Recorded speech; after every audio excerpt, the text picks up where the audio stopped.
दोस्तों, हर आदमी के जीवन में 16 संस्कार होते हैं और उन 16 संस्कार में एक संस्कार जो है वो यज्ञोपवीत संस्कार भी होता है।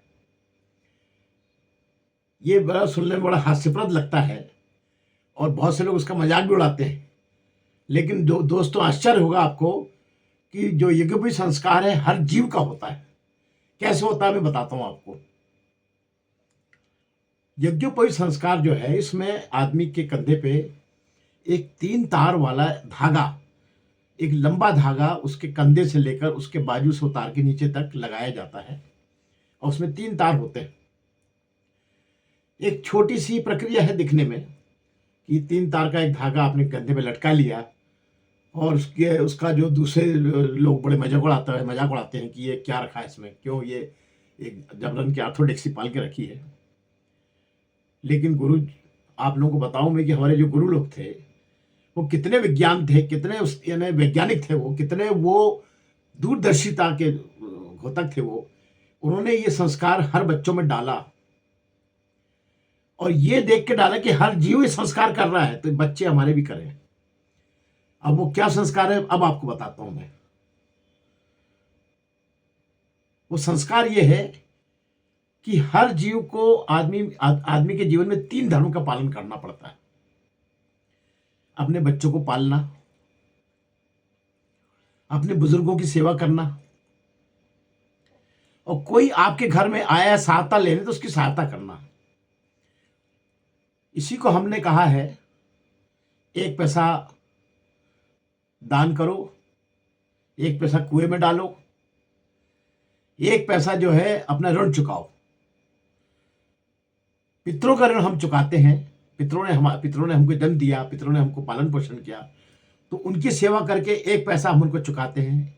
1 पैसा कुएं में डालते हैं, मतलब आने वाले भविष्य के लिए हम उसमें सेव करते हैं, यानी अपने बच्चे संतानों को अपने संस्कार देते हैं। और 1 पैसा जो है दान करते हैं, मतलब हम एक भाग अपने जीवन का हम अच्छे कामों में लगाएं, ये उसका उद्देश्य था। और इसी धर्म को पालन करने के लिए हम बचपन से बच्चे के गले में डालते हैं, जिसमें जब वो जवान हो जाए तब उसको याद रहे कि उसके अपने वृद्ध लोगों की सेवा करना है, उसको अपने जो है बच्चों का भी पालन पोषण ढंग से करना है। अगर वो शराब पी के घर में आएगा तो बच्चों का पालन पोषण कैसे वो उनको सही संस्कार दे पाएगा। तो अपना आचरण ऐसा रखना कि बच्चे उससे सीख कर अच्छे बने, और अपने पितृ लोगों की सेवा करना, ये 3 संस्कार। और आप देखिए हर जीव ये करता है, चाहे सांप हो, नेवला हो, चिड़िया हो, पक्षी हो, कोई भी हो।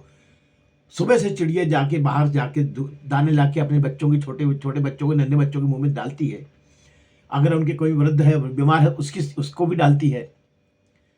तो ये जो संस्कार है, ये मतलब पशु पक्षियों से लेकर ये सब में आप देखो, छोटा बच्चा होता है गैया का, तो उसको चाटती है खूब जीभ लगा के, जैसे कि इसको सुकून मिले।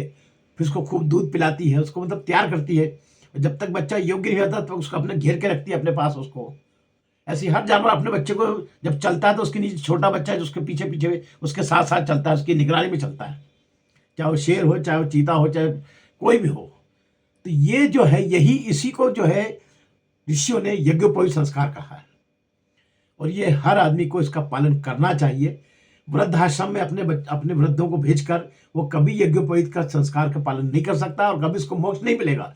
ऋषियों ने यहाँ तक कहा है कि जो यज्ञोपवीत संस्कार का पालन नहीं करता उसको मोक्ष नहीं मिल सकता है, चाहे हजारों कुंड यज्ञ कर ले तो भी इसका मोक्ष नहीं मिलेगा। ये तो यही उसका वैज्ञानिक रीजन है कि आप इसको यज्ञोपवीत धारण करके हम आपको पहले बेसिक धर्म से बताते हैं कि ये धर्म है आपका, कि पहले बच्चों को पालना है अच्छे से, आपको कुछ 1 पैसा जो है आपको अपने दान करना है, यानी अच्छे कामों में लगाना है, और अपने जो बुजुर्ग हैं उनकी सेवा आपको करना है।